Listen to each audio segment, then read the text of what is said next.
امت کو تباہ کرتے ہیں وہ لوگ جو فرقہ واریت پیدا کرتے ہیں.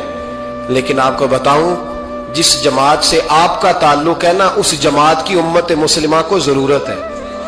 قیامت بھی 10 محرم کو ہی آئے گی, جمعے کا دن ہوگا. تو میں آج دل کو حاضر ناظر رکھ کے اپنی طبیعت کو حاضر پا کے باشعور آپ کو کہہ رہا ہوں, جاگ کے سننا خدا کا واسطہ. آپ اس جماعت سے تعلق رکھتے ہیں, اگر کافر کے سامنے اسلام کا کوئی چہرہ پیش ہو سکتا ہے تو صرف سنی کا چہرہ پیش ہو سکتا ہے. ختم ہو گئی بات. ورنہ کوئی صحابی کا بے ادب ہے, کوئی اہل بیت نبوت کا. آج مجھے کہہ لینے دو, کھول کے کہہ لینے دو. لوگ دلیلیں دیتے پھرتے ہیں, کہتے ہیں جی ایک وہ پینٹ کوٹ والا مولوی ہے, اس نے اینک بھی لگائی ہے, داڑھی بھی رکھی ہے, پینٹ کوٹ بھی پہنتا ہے. اس نے جی 1500 بندہ ایک دن مسلمان کر دیا, ایک دن 1000 مسلمان کر دیا. پر پتہ ہے وہ بدبخت کہتا کیا ہے؟ وہ کہتا ہے امیر المومنین یزید رضی اللہ تعالیٰ عنہ. میں کیا کروں اس کے 1500 مسلمان کو یا 2000 اس کے کلمہ اور وہ جی بڑی دلیلیں دیتا ہے. وہ دلیلیں سنبھال کے رکھے, وہ دلیلیں جو جی بڑے لوگ اس کے ساتھ ہوتے ہیں. تو کربلا کے موقع پر زیادہ لوگ یزید کے ساتھ تھے, زیادہ لوگ. ہم کثرت کے قائل نہیں, ہم حق کے قائل ہیں. ہم اب چھوڑ دو بات, دلائل کی طرف آؤ. عجیب تماشا ہے. اور ایک مولوی صاحب اس کی حمایت کر رہے تھے, کہتے نہیں بندہ ٹھیک ہے, وہ بھول گیا تھا, اصل میں قصور عبید اللہ ابن زیاد کا تھا, اصل میں غلطی عمر بن سعد کی تھی, تو یزید کو زیادہ الزام نہیں دینا چاہیے. میں نے کہا بڑی تمہاری قریبی رشتہ داری ہے یزید کے ساتھ, تو اللہ سے دعا کیوں نہیں مانگتے کہ تمہارا حشر یزید کے ساتھ کرے؟ مانگنی چاہیے نا دعا. کیا خیال ہے آپ کا؟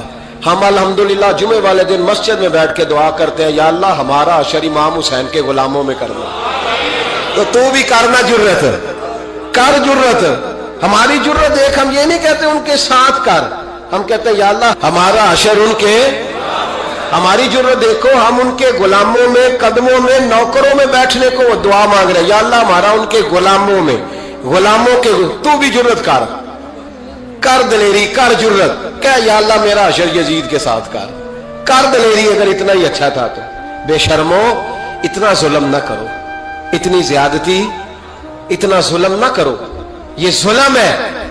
امام حسین جمعے والے دن خطبہ پڑھنے لگے, جمعے سے پہلے امام حسین نے خطبہ پڑھا, اور آپ نے ایک جملہ کہا جو ہمیشہ یاد رکھا جائے گا.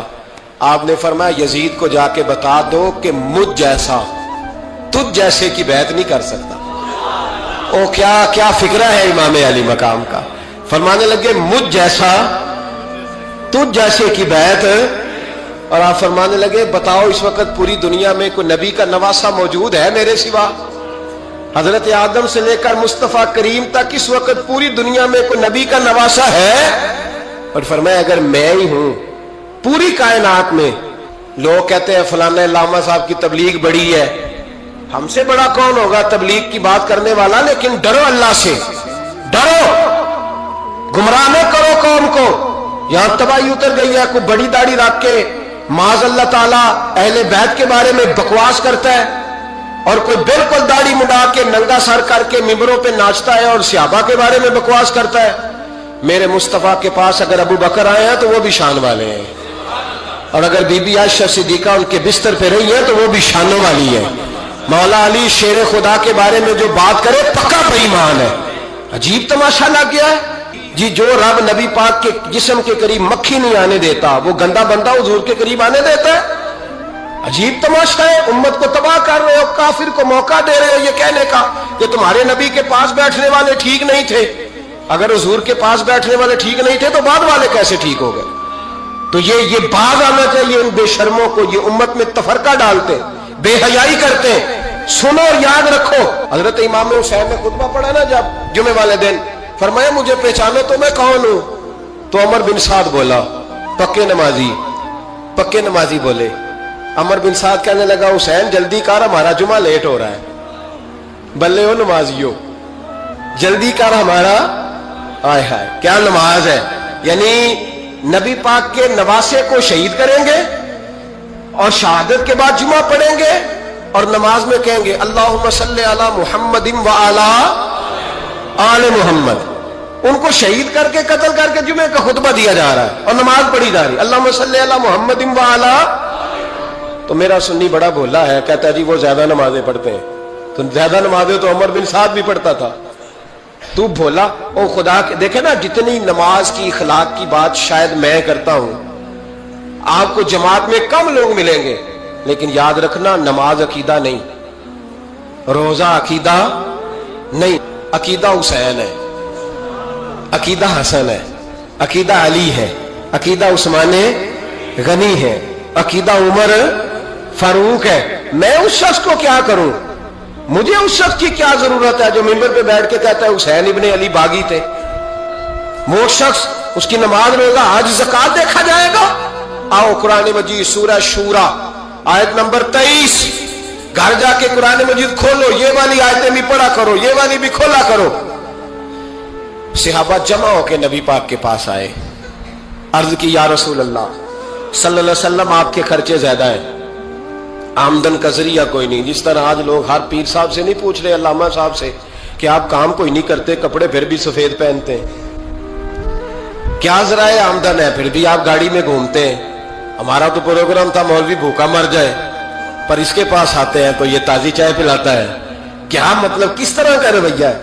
صحابہ کے بار وہ یہ نہیں سوچتے تھے آتے کام، وہ کہتے تھے آگے بڑھ کے حصہ ڈالیں.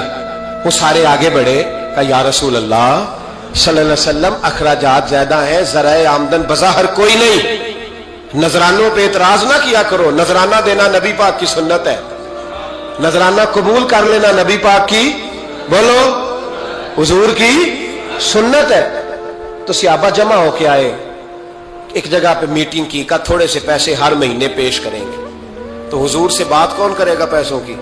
کہا ہم نے نہیں کرنی، نبی پاک کے چچا جناب عباس کریں گے.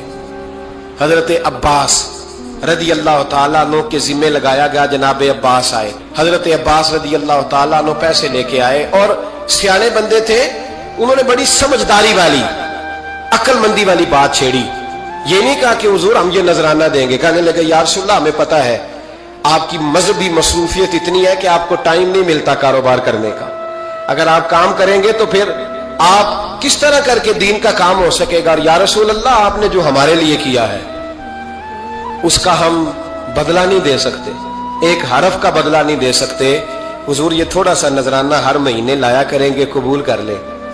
نبی پاک کے سامنے رکھا ہی تھا کہ اللہ کا قرآن بول پڑا، کا کل لا اسألکم علیہ اجرا، محبوب ان سے فرما دو کہ میں نے تمہارے لیے بڑی تکلیف سہی ہے، پر میں تم سے کوئی اجر نہیں مانگتا، تم سے کوئی اجر نہیں مانگتا. ہاں اگر تم نے کچھ کرنا ہے الا المودۃ فی القربى، تو میرے قریبیوں سے پیار کرتے رہنا، میری ختیجہ سے پیار کرنا، میری عائشہ کا ادب کرنا، میرے قریبیوں کا احترام کرنا. یا رسول اللہ ازواج تو گھر میں ہے ہی، قریبی کوئی اور بھی خاص ہے جس کا ادب کرنا ہے؟ تو نبی پاک نے فرمایا ہاں علی، فاطمہ، علی اور فاطمہ کی اولاد.